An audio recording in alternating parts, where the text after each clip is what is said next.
Welcome to the Finding Families podcast, where each episode we explore different cases from our files. We identify and bring together family members with those they may never have known. Mostly, we look for unknown birth fathers where the magic of DNA brings much needed answers to lifelong searches. I am Louise Baldock, and this week I'll be talking to Michael Latimer about his search. I always knew that I was adopted. So I was adopted at just shortly after birth. I think officially it went through at 9 months old as a baby. I was always told that I was adopted.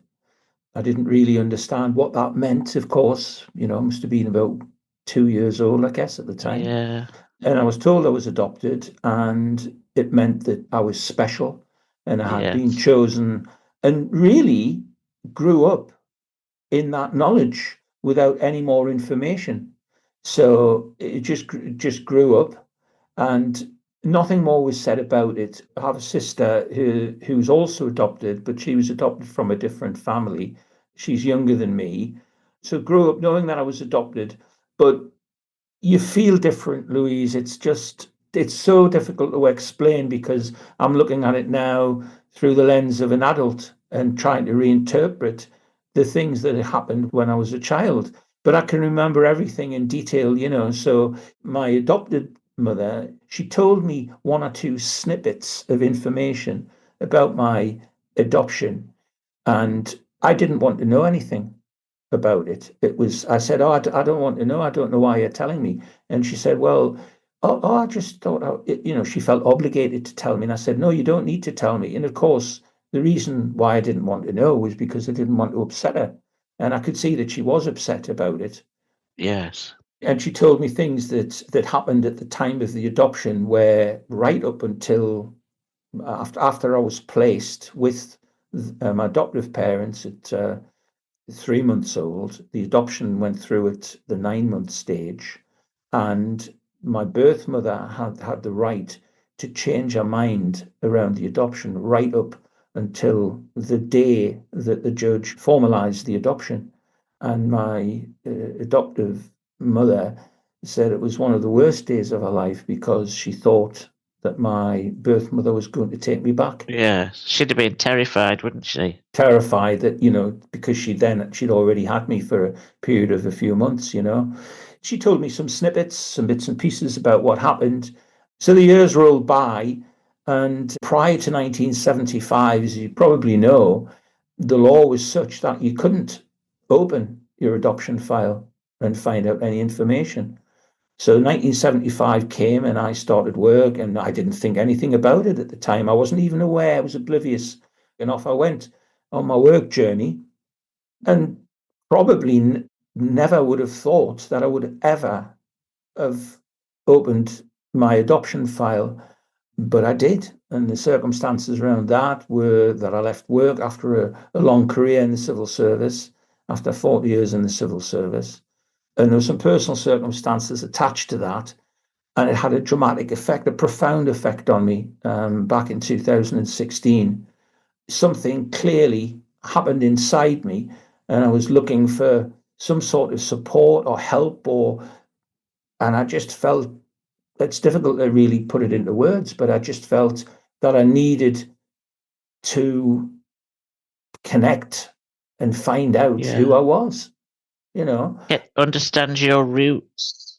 Yeah, understand my roots and understand, where I came from, and probably, I didn't think for 1 minute anybody would be alive, or there'd be anybody out there, or I would be able to make any connections. I wasn't thinking like that, but it was just wanting support.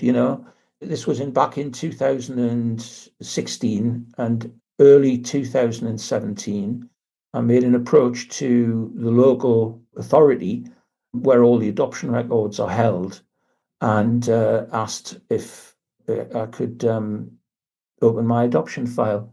They traced it, and they said, well, we just need to let you know that, first of all, we need to give you some counselling about it. And secondly, it's just a small file.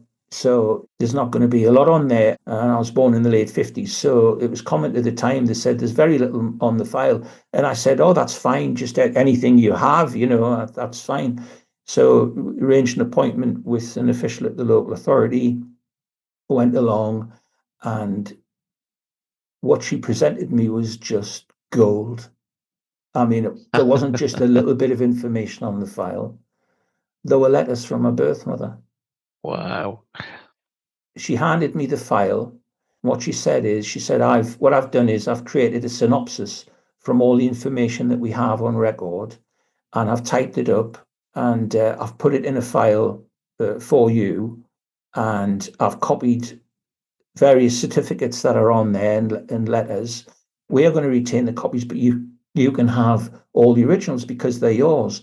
We sat down in a private room. She handed me a file, and on the cover page of that file was a name. It was my name, my birth name, a name that I'd never known. Wow. And I looked at that file and it was just mind blown.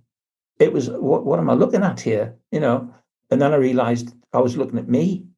This was me. So I was reading about, it's like you pick up a book to read a book. So I was reading this thing and it was about me. And on the file, it explained all the circumstances around how my birth mother came to have me and the journey she made around that. And on there were some letters responding to as it was called, the Moral Welfare Society, because, and explained all of that story. And on there were letters explaining that how she felt about the decision and making reference to me, a little lad, and how much she loved me and how difficult the decision was to give me up. But she felt that it was the right thing to do, as every child should have a mother and father. So it was very much the thinking of the times. Yes. Unmarried mothers as she was, it was looked upon and frowned upon. And so I read this file and gave me all the history of it. So she was Scottish, my birth mother.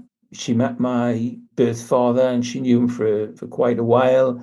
She found out she was pregnant and she believes she tried to contact him. We don't know exactly how this was, but she either didn't manage to contact him or she lost contact with him. And she made the decision to have me adopted. She came down from Scotland to Newcastle, which is my place of birth, and she had me in a mother and baby home in the West End of Newcastle that was run by the Salvation Army. Well, that's good, isn't it? Yeah. She came down here, and this is the thing that struck me so hard. She did all this on her own. She came down to Newcastle. She stayed with me. After I was born, I was with her for nearly 3 months, which apparently is unusual. Normally, it's about 6 weeks. So I was with her. Then she went back to Scotland, and then she came back down again when the adoption was finalised. And she did all that on her own. Yes. It says a lot about her character and her spirit and her tenacity. And to do that, I just can't even get my head around it now, Louise. After I found out all about that, I did some research myself using public records to find out whether she was still alive. Sadly, she wasn't. She died, I think 20 odd years ago now. Yes. So she died. So that was sad. But as a result of my inquiries, I found out that who her next of kin was. So I knew that, but I decided that I would think carefully about making contact with what was a half sister. And I thought, well, I'm going into somebody's life and maybe I should just take time to think about that. She worked on a farm that her father owned. She had brothers, I think it was 3 brothers, and she had a sister, and she had worked for years on the farm. And she didn't tell her father of, as she described it, her troubles. because he Right. was unwell. And sadly, he passed away just about 18 months after I was born. So clearly she knew that she didn't want to have that conversation with him. So, yes, so she worked. Her own mother died in childbirth. So she only knew her mother when she up to the age of a couple of years old. So her and her sister pretty much worked on the farm to support, her father and the brothers. She wasn't married, and to the best of my knowledge, I don't think there's any doubt I'm her firstborn. I'd made a decision that I would like to make contact with my half sister, Lorraine, and the intermediary there was just fabulous. I mean, she was just incredible. So I had more counselling, and I said, "Oh, I'm opening up a right can here." And I remember the counsellor Nina saying to me, "Yes, but it could be great." And as it turns out, it was great. So the intermediary contacted Lorraine. Lorraine was living in the same place that she'd lived in for many years.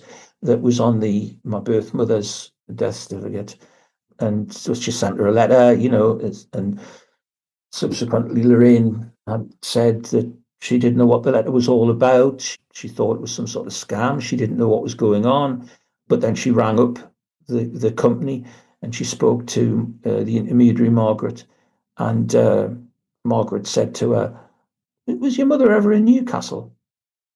And Lorraine said, "Newcastle? Why? No, she said, "Oh, yes, she's been in Newcastle." And she said, "She's had a baby in Newcastle." She said, "No, no, no, my mother's never been out of Scotland in her life. She's never been abroad. It can't be my mother. Are you sure you've got that right?" She said, "Oh, we've definitely got it right. 100%. She said, "What?" She said, and then as the conversation went on, the intermediary said, "Would you like to meet, your half brother?" And she said, "Absolutely. I've got nothing to lose. Why wouldn't I?" And Lorraine sent me lots of information about Mum with some photographs. Margaret, the intermediary, came to my house literally just a week or so later and sat down and looked at me and said, "Guess who I've been speaking to?" And I said, "No." And she said, "Lorraine." I went, "No." And she said, "So I've got this letter from Lorraine." And she handed me the letter. And I started, Louise, I couldn't read it. I couldn't read the letter. I couldn't, I was choked just because this is the feelings of now this is real and it's amazing. And then all of the things that are built up inside you as an adopted person, that lack of connection and all the things you miss in your life that you want to have and that they're not there, and suddenly it all comes flooding back. It all comes together. And I said, "You're going to have to read this letter." So she read the letter for me, and then from that we arranged to speak to one another. And I remember ringing her from the city centre in Newcastle upon Tyne, and I rang her. And from the moment we spoke to each other, it was like we'd known each other all our lives.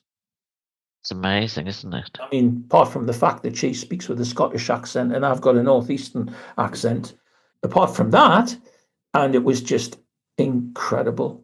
And then I arranged to go up and meet her. And I went up with my son. I wanted my son to be part of this. Of course. I think my son was 15 at the time, and he was going to do some sort of research into genealogy. And my ex-wife said, "Oh, well, I think you need to have a word with your dad." And that's because I hadn't told Andrew that I was adopted.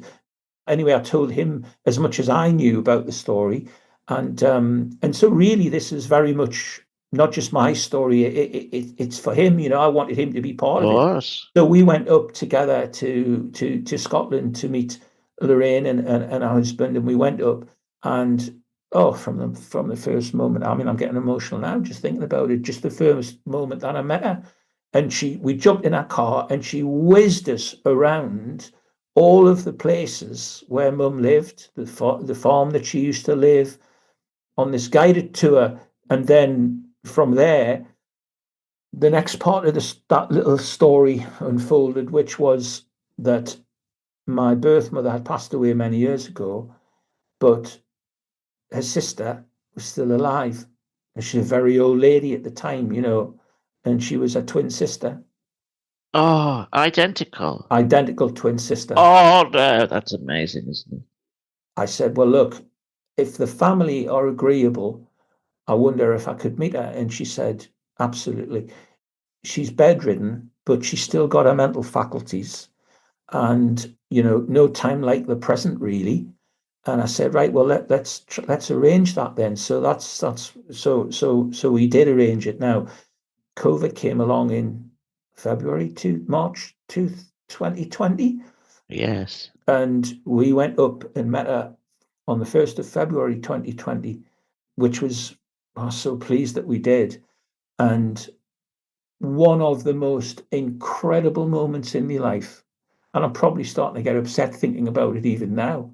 Well, I'm getting upset on your behalf, to be honest. The idea that you're meeting somebody who is not your mother, but is her identical twin. No, it's just, I mean, so we, just in a small upstairs flat, we went in. Son lived with her and was a carer, really. And she was in a small room in bed, but awake and up and sort of, And I walked into that room and she looked amazing. And I went and hugged her and cuddled her.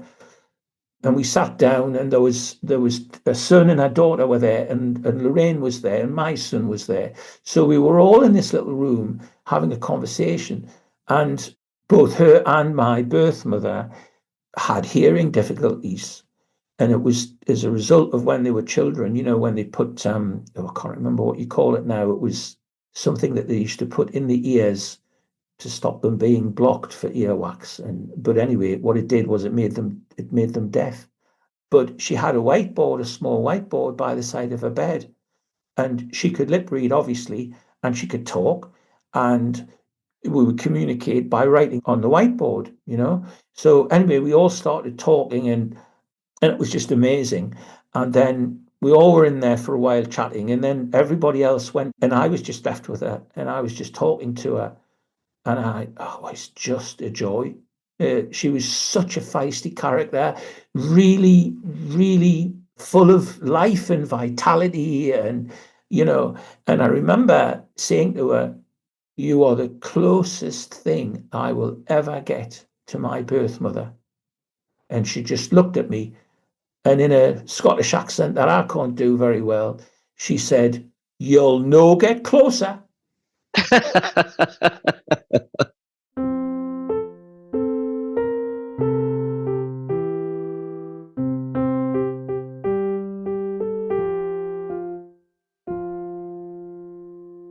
What then made you feel as though you wanted to find out about your birth father's family? Straight away, that wasn't uppermost in my mind.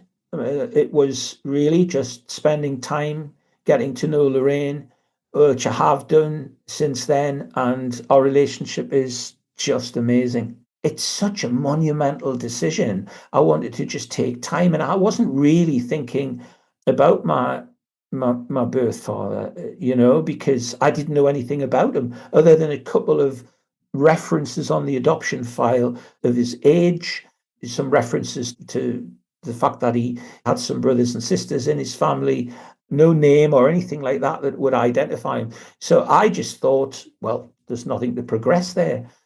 Yes, I think a lot of people who have their adoption files opened, they find out who their mother is. If she's still alive, they can meet her, or if not, then like you, they can meet other extended family.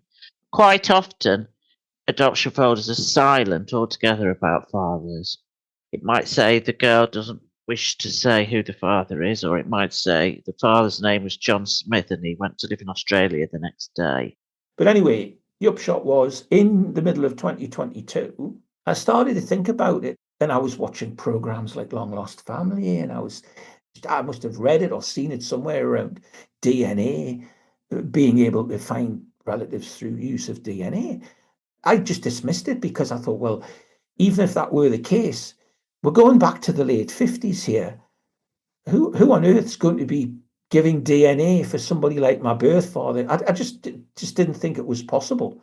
Anyway, I made an inquiry, which led me to your door, Louise. Yes, thank heavens for that. And I rang you for the first time, and I know you won't mind me saying this, but when I first rang you, to discuss whatever I needed to do about taking the test and so on and so forth. And I was completely in the dark. I had no idea. And I remember ringing you and saying, well, I don't know how they're going to find him. How are you going to find him? What are you going to do? And you said, oh, we'll find him. And you said, you will find him. It might take a day. It might take a week. It might take a month. It might take a year. But we'll find him. And I said, no, but how are you going to find him?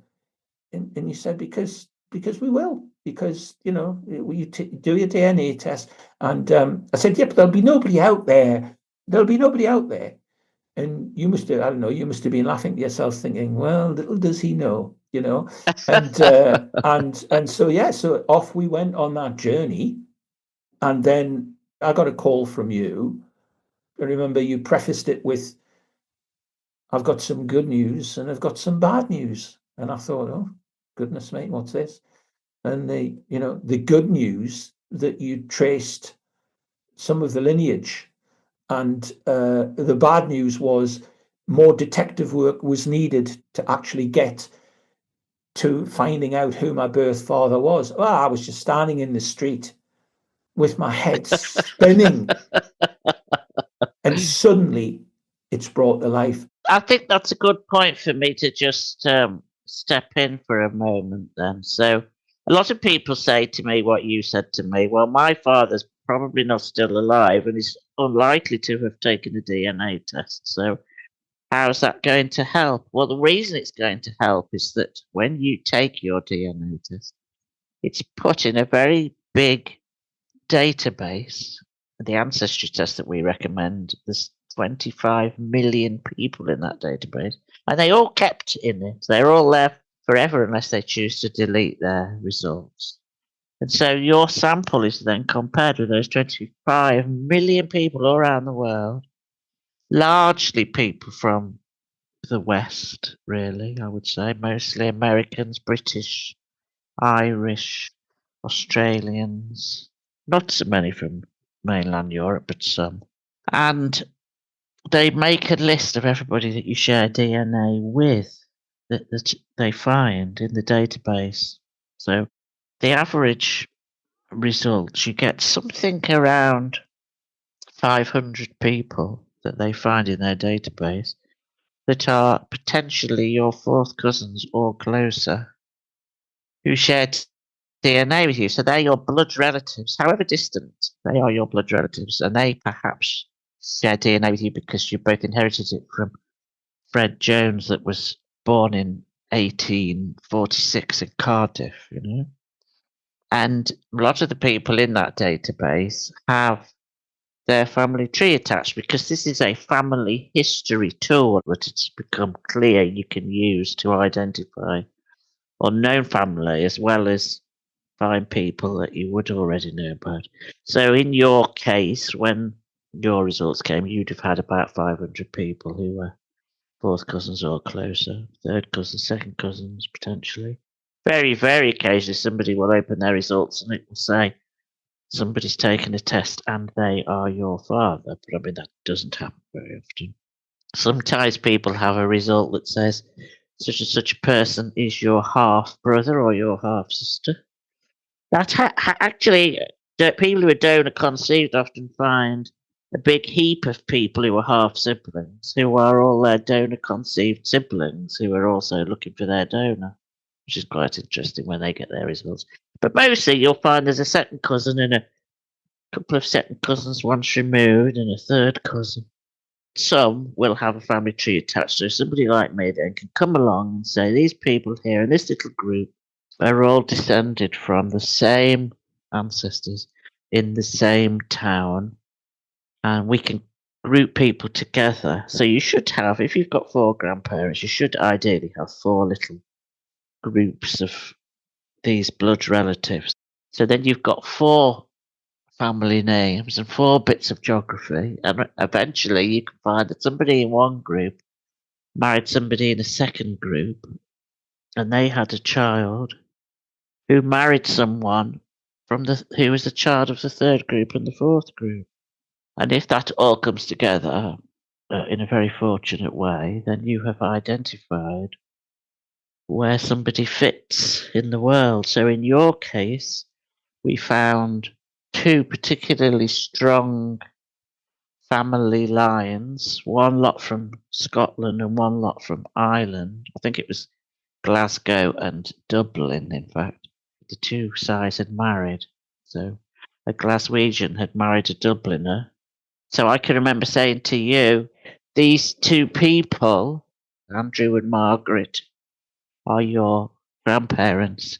And so your father is a son of theirs, and that should be nice and straightforward, you think to yourself. I know that Andrew and Margaret, I just need to find their son, and then I'll know who Michael's father was. What could be easier than that? It should be as easy as that, shouldn't it? What did we discover when we looked at Andrew and Margaret? They had quite a lot of children, of which a mere 8, were sons. They had 4 daughters, I think, and 8 sons. Well, we could manage eventually to rule a few of those out. The eldest son sadly died as an infant. I think the youngest son was too young to be your father, because he'd only have been 10 when you were conceived. And then I think I'm right in remembering that one of the oldest sons had a child or a grandchild that had already taken a DNA test and who didn't share enough DNA with you for them to be your father. So then we had 5 left to go at. So that's really the news I was bringing to you, I think, that your father was one of 5 men, and I can remember explaining to you that the only way we would be able to tell which was which would be if they were alive, we could test them, and if they weren't alive, then we would need to identify and chat up their children or grandchildren and persuade them to take a test so that we could finally identify him.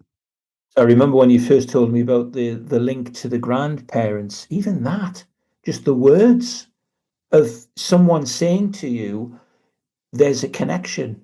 I can't emphasize enough, just it might seem so simple to someone else, but to me, having no connection, to be told, okay, the birth mother journey is unfolded as we know, but this was the first time anyone had given me a connection to that's the birth father, and to be Yeah. told they were the grandparents, and so now we know. Now I'm thinking, oh right, so it's a process of elimination. Oh, come on then. So we'll get on with that then.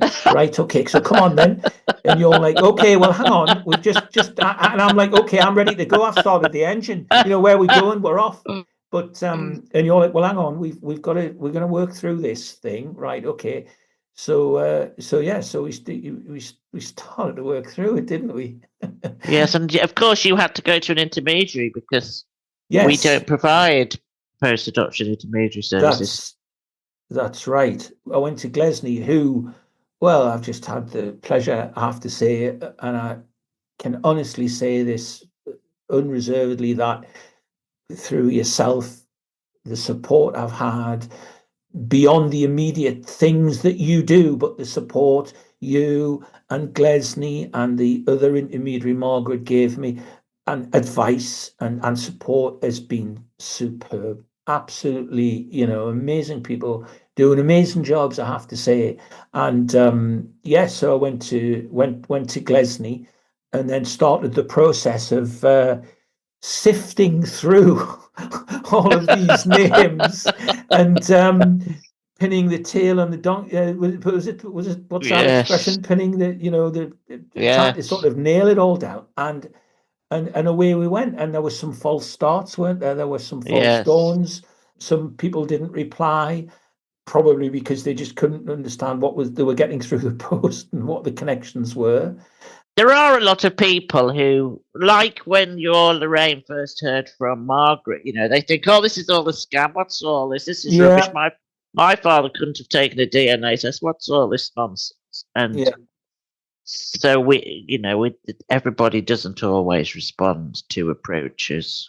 Well, that's right. And then sort of we discussed, I think I remember discussing with Glesney some options for, oh, well, we could try this person or that person. And okay, so who's next on the list then?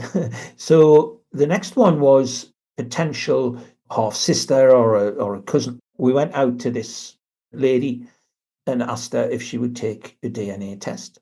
And then they got the results of the test back. And Glesney contacted her and said, "You've got a half brother. It's 100% match." She said, "I've got a what? I've got a what? Got a half brother?" She Yes. said, "No." And she was amazing. She was just, right, that's great.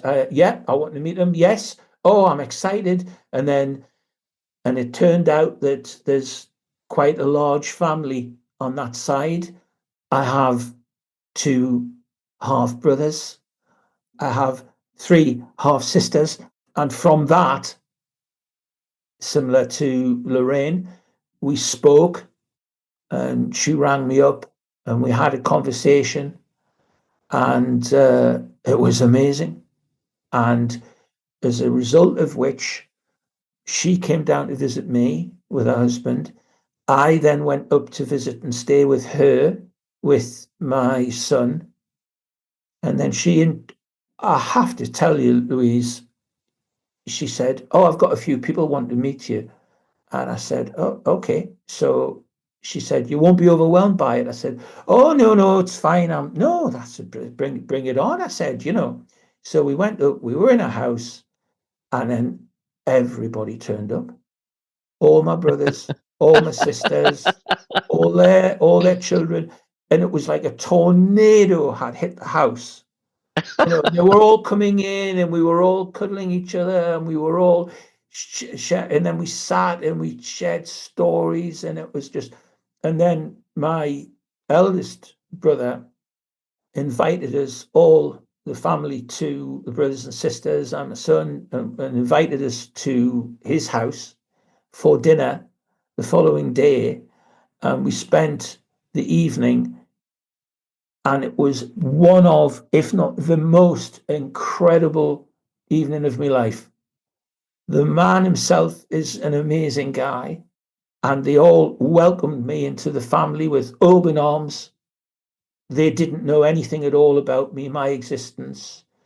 We sat and we chatted and we put some pieces together as to how my birth mother and father must have met. They lived in sort of relatively close to one another within Scotland. They lived relatively close to one another, but they used to go out. I think they used to go out walking, and they walked in Loch Lomond and areas like that.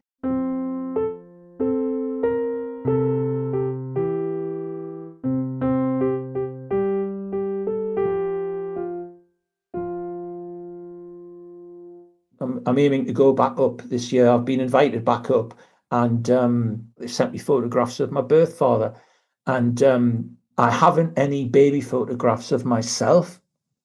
So my adopted sister, she had found a photograph of me and her when I think I would have been about maybe 3 or 4 years old. So what I did was, with the photographs that had been sent to me of my birth father, I put the two photographs up against one another, and it's virtually identical. Oh, you look like him. Yeah, yeah, Oh. absolutely, absolutely.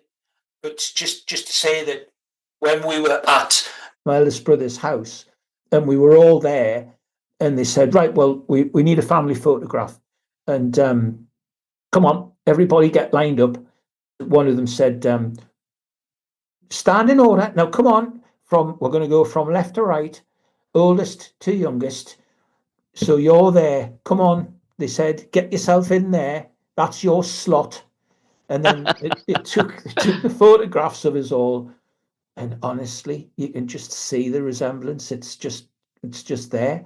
And I was talking to one of my sisters, Josie, just the other day, and she said, I showed her those two photographs, and she said, "You actually look more like Dad than all the other brothers."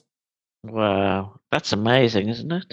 All of the things that have occurred as a result of this, have opened me up completely, to be almost like I mean, it's difficult to explain about how when you are adopted, how sort of you are affected by it. There's no doubt about that, but you don't know as a child. You just get it. Children are very robust, so you just tackle things as they go, as they come at you. And it's not till you become an adult you realize just sometimes what you went through. And I suppressed a lot, and now it's all feels as if it's just lifted away. You're fortunate that on both sides your birth family are good people that you like and that Oh, like you and that you can relate to in a very positive way. they're very, very close. On my father's side, they're incredibly close family, and supportive of one another. And I got the most amazing after I came away from Scotland, and that evening that I talked about. I dropped a message to my brother and told him, thanked him and his wife for their hospitality, and just said it was an amazing evening. And he sent me a note, a message, and it was the most amazingly constructed message, from the heart, just saying, "You are one of us. And you are one of us. And with all the stresses and strains that you've gone through in your life, you don't need to worry anymore because I'll take care of it from now on. Your job's done." And Amazing. it was just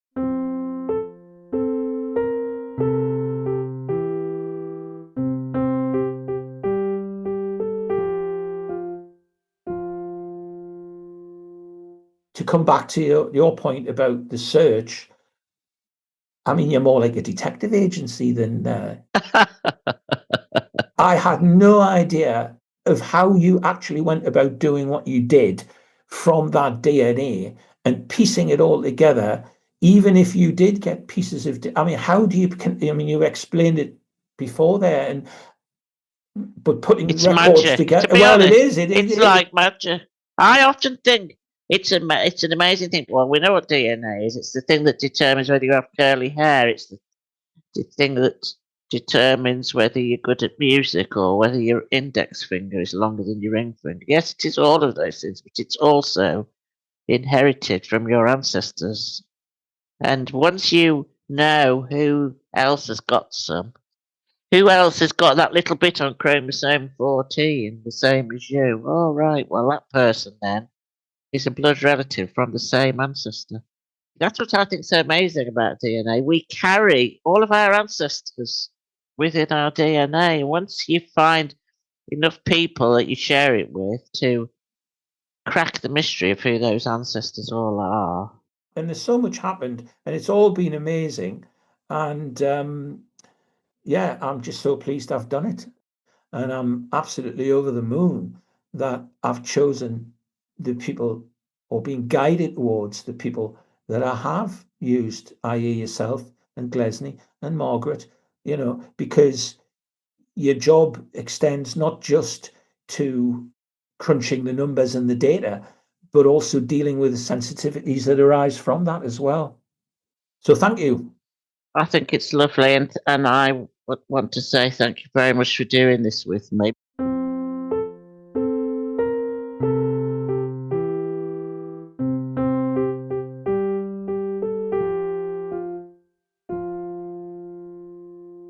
This has been a Finding Families production with music from Lisa Hoyle. If you have a birth family search that you would like our help with, please visit our website, which is www.findingfamilies.co.uk. Goodbye.